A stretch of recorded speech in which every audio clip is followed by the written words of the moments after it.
Você já se imaginou cruzando o Oceano Atlântico em um navio feito inteiramente de madeira, sem motor, sem GPS, sem nenhuma tecnologia moderna, em uma viagem que poderia durar meses? Pode parecer uma loucura, mas foi exatamente isso que as naus fizeram durante as grandes navegações. Elas foram verdadeiros colossos dos mares, máquinas oceânicas que mudaram completamente o rumo da história. Hoje vamos embarcar juntos para descobrir como eram essas embarcações incríveis e por que elas se tornaram os maiores símbolos do poder marítimo de Portugal e Espanha. Então, o que era exatamente uma nau? Pense nela como um navio robusto e de grande porte, usado principalmente pelos ibéricos, lá nos séculos XV e XVI. Ela era bem diferente das caravelas, que a gente conhece por serem menores e mais ágeis. A nau foi projetada para uma missão específica: cruzar oceanos, transportando quantidades absurdas de carga como especiarias, metais preciosos e todos os suprimentos necessários para longas viagens.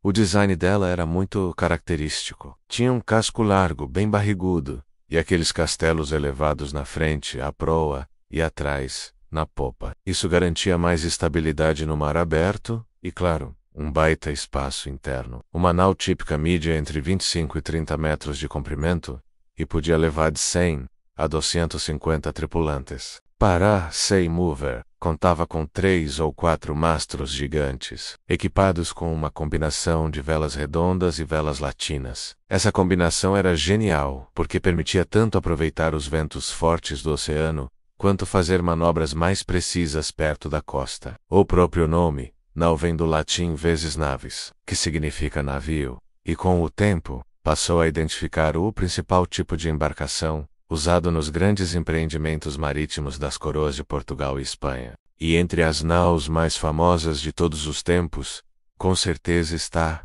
a nau Vitória. Ela foi a única sobrevivente da expedição de Fernão de Magalhães e completou a primeira viagem de circunnavegação do planeta, sob o comando de Juan Sebastián Elcano. Se você curte essas histórias de viagens épicas, comenta aqui embaixo qual expedição histórica você mais admira. É importante dizer que, apesar de não serem navios de guerra puros, muitas naus eram equipadas com canhões para se defender de piratas ou de nações rivais. Elas tiveram um papel decisivo na ocupação das Américas, no comércio de especiarias com o Oriente e principalmente na sustentação dos impérios ultramarinos europeus que estavam nascendo. Mas de onde vieram essas superembarcações? A origem das naus está lá no final da Idade Média. Os navios que navegavam no tranquilo mar Mediterrâneo simplesmente não aguentavam o tranco do Oceano Atlântico, que era um ambiente muito mais agressivo e imprevisível. Conforme as explorações portuguesas avançavam pela costa da África no século XV, surgiu uma necessidade urgente: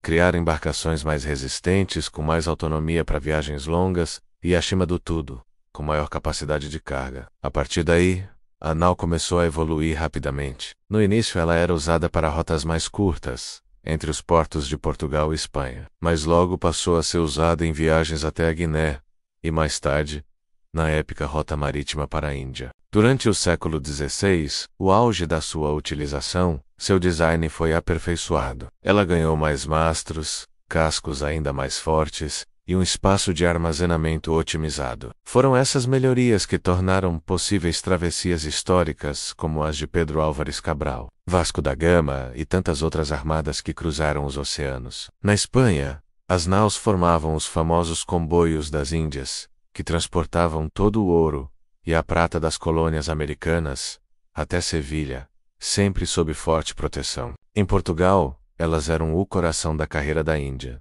uma rota comercial que conectava Lisboa a Goa, na Índia, passando por Angola, pelo Cabo da Boa Esperança e pelo Oceano Índico. Eram jornadas que duravam meses, cheias de perigos. Com o tempo, a partir do século XVII, navios mais especializados como os galeões e as fragatas começaram a aparecer, e a nau foi perdendo espaço. Mas o seu legado é gigantesco, porque foi ela que, de fato, permitiu a expansão marítima global. Construir uma nau era um trabalho monumental. Exigia tempo, uma fortuna em recursos e uma habilidade técnica fora do comum. Muitas eram construídas nos estaleiros reais de Lisboa, Porto e Sevilha, sempre sob a supervisão de mestres carpinteiros navais.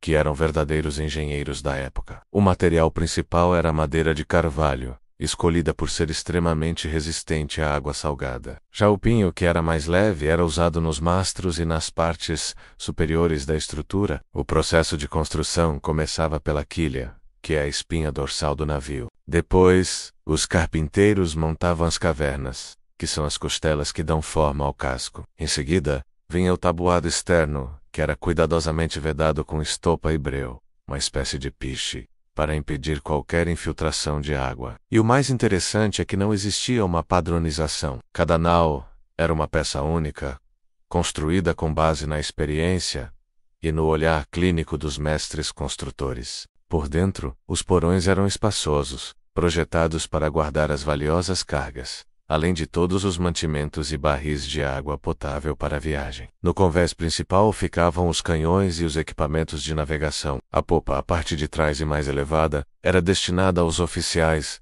e passageiros importantes, enquanto o castelo de proa, na frente, abrigava os marinheiros e soldados. Algumas naus mais importantes ainda recebiam entalhes, brasões e pinturas ornamentais, mostrando o poder da coroa. A construção de uma única nau podia levar de 6 meses a 1 ano e representava um investimento gigantesco, geralmente custeado pelo rei. Mesmo com todo esse cuidado, muitas se perdiam em tempestades, naufrágios ou combates, o que exigia uma produção constante de novas embarcações para manter as rotas funcionando.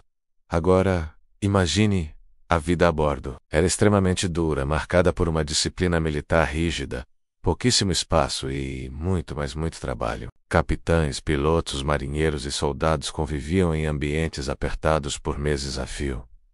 E as doenças? Era uma ameaça constante. O escorbuto, causado pela falta de vitamina C, era muito comum por causa da alimentação precária, baseada em biscoitos secos, carne salgada e água que nem sempre estava boa. Se você quiser saber mais sobre como era o dia a dia dentro desses navios antigos, já tem vídeo sobre isso aqui no canal, e é só procura. As naus foram simplesmente essenciais para o avanço dos impérios marítimos de Portugal e Espanha. Elas não eram apenas navios de carga, eram ferramentas de colonização, comércio, diplomacia e guerra. Elas levavam soldados para conquistar territórios, religiosos para catequizar populações, mercadores em busca de lucro e exploradores em busca de novas terras e riquezas. Elas transportavam os metais preciosos da América, as especiarias do Oriente, e infelizmente também transportaram milhões de pessoas escravizadas, uma das páginas mais sombrias dessa história. Além disso, levavam produtos europeus para as colônias, criando uma rede de comércio global. A simples presença de uma nau em um porto estrangeiro era uma demonstração de poder político e religioso. As grandes viagens de circunnavegação, como a de Magalhães e Elcano, só foram possíveis graças à resistência e autonomia dessas embarcações. E quando a gente fala do descobrimento do Brasil, a frota de Pedro Álvares Cabral contava com várias naus. Elas eram responsáveis pela infraestrutura, pela proteção e pela própria sobrevivência da expedição durante meses no mar. E se você quiser um vídeo explicando em detalhes a formação completa da frota portuguesa que chegou ao Brasil em 1500, com todos os navios, suas funções, as autoridades a bordo e os objetivos da viagem, comenta aqui embaixo. Descobrimento do Brasil. Aproveita que você está aqui e já deixa o seu like e se inscreve no canal, porque esse vídeo já está em produção e eu garanto que você não vai querer perder. Muito obrigado por assistir e até a próxima.